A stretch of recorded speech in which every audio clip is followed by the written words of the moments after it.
So yun guys, isang magandang araw muli sa ating lahat. Shout out pala sa ating mga lahat ng subscribers dyan at sa mga bago pa lang nag-subscribe. Shout out sa inyo lahat at sa mga kababayan nating mga OFW. So happy Sunday sa ating lahat. So for today's vlog ay update ko kayo sa mga sisiu na 4 days old. Kung mapapansin natin is malulusog siya. Yung mga sisiu natin. So ipapakita ko sa inyo guys. So yung pinapainom ko sa tubig is yung may halong red cell pag umaga, pero pag hapon is plain water lang. So yun, so ipapakita ko sa inyo guys yung update sa ating mga alagang sisiyo na 7 piraso. So hanggang ngayon 7 pa rin. So bago pala yan is ito na, nilagyan ko muna ng trapal dito kasi maulan ngayong araw. At ginawa ko to kahapon. Yan yung ating dating brooder na plywood. Ito na yung itsura niya. Kali screen na muna dito at dito sa gilid kasi naubusan tayo ng kawayan. Pero sa likod niyan guys is kawayan na yan lahat. Ito. Yan. Yan. Kawayan na lahat yung sa likod. So dito lang sa harap yung plastic na screen. Chicken net. Tapos dito is yung bakal na screen. Yan. So yun guys, ipapakita ko na sa inyo yung update ng ating mga sisiu. So yan. Yan na sila. 7 sila yan guys. So yan yung ating may tubig na may red cell. So yan. Yung natin. Dami ng pagkain na nakahalo. Yan, tubig na may red cell sa umaga, tapos sa hapon tubig lang na walang halong red cell. So yan yung ating mga sisiu. Yan yung crossbreeding natin ng basilan, tapos Rhode Island Red yung rooster natin na ginamit. Yan sila. So pagkatapos lang din natin pakainin. So yan yung update ng 4 days old.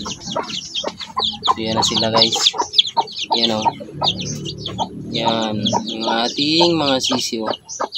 Healthy. Healthy sila. Hopefully lumaki sila na maayos. Para meron na tayong basilan cross RIR na mga sisiu. Yan guys. Yan yung update natin sa kanila. So meron din tayong binibreed na yun nga Brahma, and din yung ating Shamu kasi hindi pa to magamit. Bata pa kasi ito ating Shamu na to. And then yung ating asil dito sa ilalim. Yan yung ating asil. Yan yung siya sa ilalim. Tapos itong Shamu natin din isa. So yung ating native.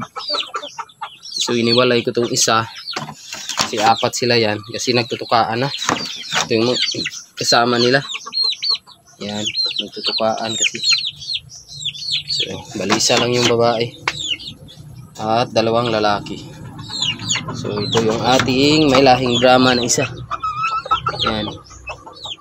So yan yung ating native na isa. Isa.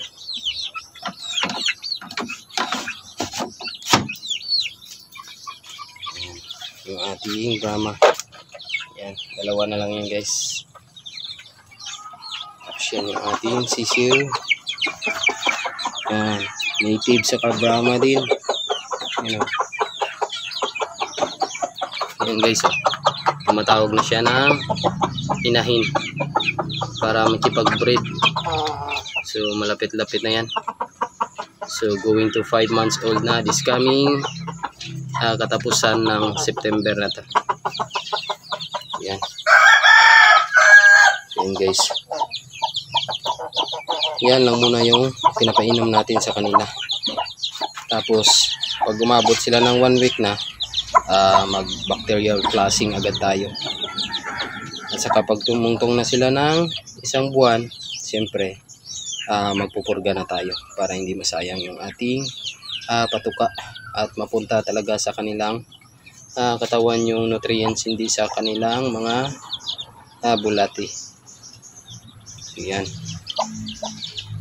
Yan sila. Malaga din itong klaseng inahin guys. Yan. Masaya tayo at nakikita nating malusog yung ating mga alagang manok. Yan. Yan yung ating mga sisiw. So yun lang muna guys yung update ngayon dito sa aking munting backyard. So abangan yun sa mga next vlog ko yung mga crossbreeding natin na ginagawa. So yun lang guys at God bless, happy Sunday sa ating lahat.